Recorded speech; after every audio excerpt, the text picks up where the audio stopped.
Bro,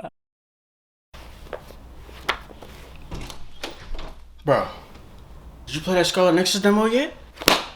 That OST though? That gameplay though?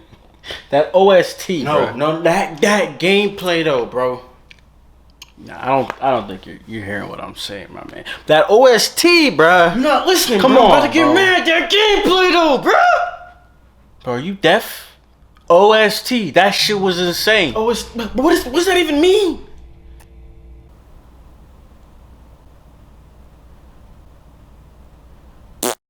The focus for my impressions today will obviously be around the gameplay. But what I liked about the demo was how they're able to present the dynamics around the story of the game, right? They were able to show us some characters, give us a little brief preview of their personality, and ultimately showed us how they're going to storytell. I've been telling people for some time now they got to keep their eye on this game.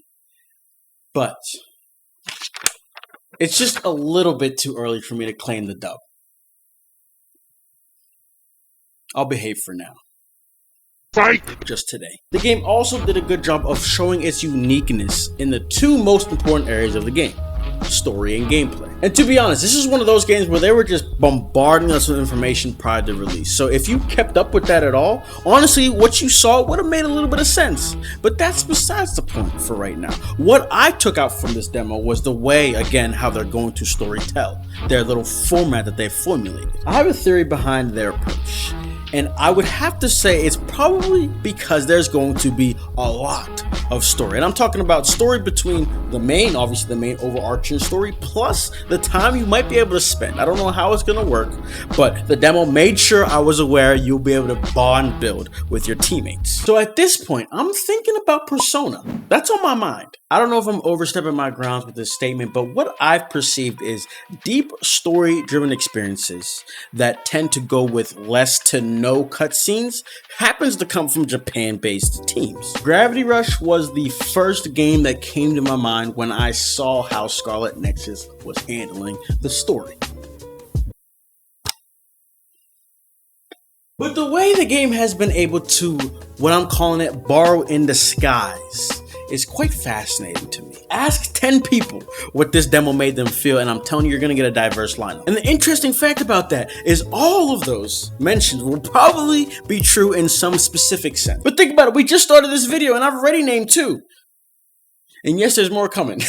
But if we start from the top, the first game that came to my mind specifically would be Gravity Rush. And honestly, when I think back, Kichiro Toyama, the creator of Gravity Rush, whenever he chose this style of manga panels in a video game, it was pretty unique at the time. What I mean by borrowing in disguise is the idea that they've taken bits and pieces from other games and made it their own entirely. We start with this manga panel style storytelling, and from there, Scarlet Nexus begins to add its own twist. It's actually pretty interesting, but they seem to be like rendering the cutscenes in real time, because even if you customize your character a little bit, no matter what, it still reflects that in the cutscene. And from there, they mix in some briefly animated scenes that ultimately do turn into a still image, but I just thought it had a little bit of swagger to it, you know? And on top of it all, there's these operator type characters hanging on the side with these continuous commentary, right? And so even though it's still images, the screen is just active at all times, right? And so it feels a bit more engaging than it would if it was just still images. It's clearly more complex than the way Gravity Rush did it. And they just, like I said, made it their own. It's their own style. It's Scarlet Nexus. But listen, boys, I'm not gonna sit here and lie to your faces, okay? I don't do it. Black men don't cheat. Come on, you know that. I like how they did in Gravity Rush more. At least for now. We'll see when the game comes out. But that's my statement. But enough of that, bro. Enough. We got more important things to talk about. I'm telling you, bro, that gameplay, though. Borrowing in disguise. That's the phrase of the day. But you know what's funny is how nowadays, bro, everything is copying everything. That's all I could think about when I was making this video. If I followed Twitter guidelines, okay, Breath of the Wild would be the most revolutionary video game in the world, man. They invented gliders, and they also invented climbing mechanics. It's just ridiculous. I honestly feel like Scarlet Nexus doesn't feel like any one game. But as you play it, you're going to be thinking and reminded about other games you've played in the past. It's this new IP that's been able to take what's already been done and just make it its own, like I keep saying. And I think that is why Bandai Namco has been pushing this game so much. But let's talk specifics. If you ask me, the combat has this like DMC style. And I think it stems from the ability to go from ground to aerial combat. But let it be known, I'm no DMC expert. I've barely even played the games, right? But I just feel like from looks, I just thought of DMC. It also might be because I was poisoned before I played. Somebody said it and I couldn't unsee it, but I digress. Personally, I think the action game that it reminds you of specifically is going to vary, but from person to person. Looking at the combat just bare bones, no psychic powers yet. Yuto's gameplay naturally feels smoother than Kasane's. To be fair, I think Kasane's just takes a little more time to get used to.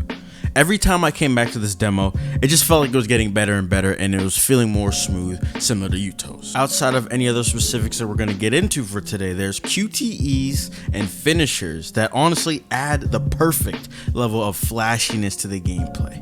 Honestly, I love them mainly because they're quick, concise, and cool looking, right? It's not interfering with the flow of the combat at all. I love it. The psychokinetic, that's what they're calling it, psychokinetic powers are actually very, very, very key. They are that slight addition that makes the combat flow properly. And that's a key word I'm using, properly. With this being a demo, we were limited with what we could experience, but I'm very, very interested in seeing what the brain map has to offer in terms of expanding our basic combat. They did give us a few options to expand on it, and I will say, every time I added onto it, it did make the combat feel a bit more satisfying, right? Each one was an additional step, but there was still a little bit left that I was looking for, I don't necessarily have anything specific in mind, but I just need more variation. It's important to mention, right, the borrowing of the powers from your teammates is part of the gameplay, but it didn't affect the combos, our bread and butters per se. So it was cool, but I'm looking for, and I'm focusing on the basics, the super basics. I guess I do have a specific, but listen, black men still don't cheat. I know I was lying, but we don't cheat. I have this hope that the amount of squares that you put before triangle will actually affect the combo in and of itself. I think that makes sense. I don't know, but let's go to the drawing board. Honestly, it's not a foreign or crazy concept. I just simply noticed that the triangle in this game is static. No matter if I do square, triangle, or square, square, square, triangle, the triangle animation is the same, and the amount of squares changes nothing, besides less damage because my combo is short. And I'm not really asking for much, so to speak. I just need it to be more diverse outside of my bread and butter. I can't just be pressing square, square, square, square, triangle the whole time. The thing with this is kind of where the psychic powers come into play, right? In between the squares and then the triangles, you're going to be pressing R2 to pick up some object and throw it in and spice up the combos. But let's not act like if we could have diverse inputs. So square, triangle does something different. Square, square, square, triangle does something different. And the R2, that we're not looking at a very, very solid combat system. Something that nobody could complain about. My only thinking of why they didn't add that is so to not make it be too much, too many inputs, but I don't think that's the case. What we really need is for the combat to not feel repetitive. That's the ultimate goal. I'm using the word repetitive because there's a chance that if it's not diverse or expansive enough, the combat gets stale and boring, right? You just keep doing the same thing and it's not fun. With Scarlet Nexus being a story-driven experience, we're going to be subjected to that gameplay story loop. It's going to be important that both sides are equally enjoyable, right? You're not dragging your feet in one section because it's not as enjoyable. That's going to really dictate how this game is received. I would argue one of DMC's biggest flares and talked about features is its robust, crazy combo system. I remember the first time I realized how crazy it was, somebody sent me to multiple combo videos. I was like, what in the world is going on here? You know what I mean? And so I think Scarlet Nexus would benefit from mimicking that sort of concept, that mindset a little bit, right? A very robust and expansive combat system. Honestly, I played this demo, I think, at least 5+ times, and every single time it felt like I was uncovering something new with both characters. Whether it was like a partner combination that was doing more than I first thought, new inputs that were stringing together that I didn't know did string together, these little things that were small yet impactful. So honestly, I think it's gonna happen at release. As we're playing, we're just gonna continuously be seeing and figuring out new things and possibilities with this combat. Something that I actually think will help aid in this endeavor to not be repetitive is their vague reminder of Nier and the multiple routes that's required to kind of receive the whole story. Through this, we're given the opportunity to try 2 different gameplay styles, and that could actually adversely affect the length of each side, ultimately meaning the repetitive fear might not be of concern because it's not too long and they both are diverse and unique in their own right? We'll see. And to wrap things up, let's come back to how we started. And when it comes to my bet... Let's make a bet. Huh? Let's make a bet, my man. You know what? You're right. If Scarlet Nexus isn't fire gameplay-wise, story-wise, or both, I'll smash my PS Classic. I paid retail for this. This is $100 you're looking at. I'll smash the shit out of this. How about that? I am unwavered about the quality of Scarlet Nexus' story. I don't care. It's gonna be good.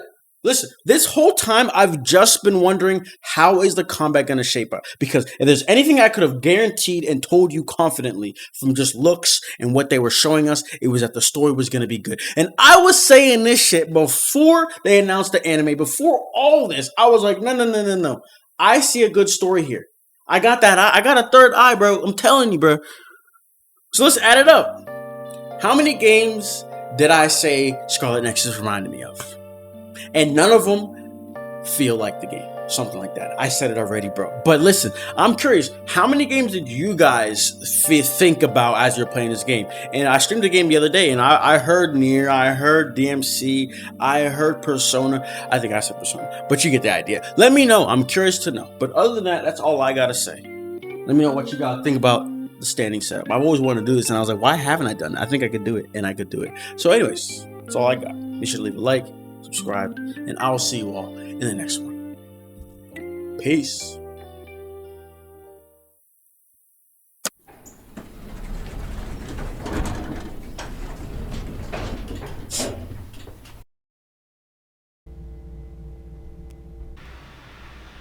No, I'm just kidding. The OST is pretty good. Have a good day though, bro. That's what I thought.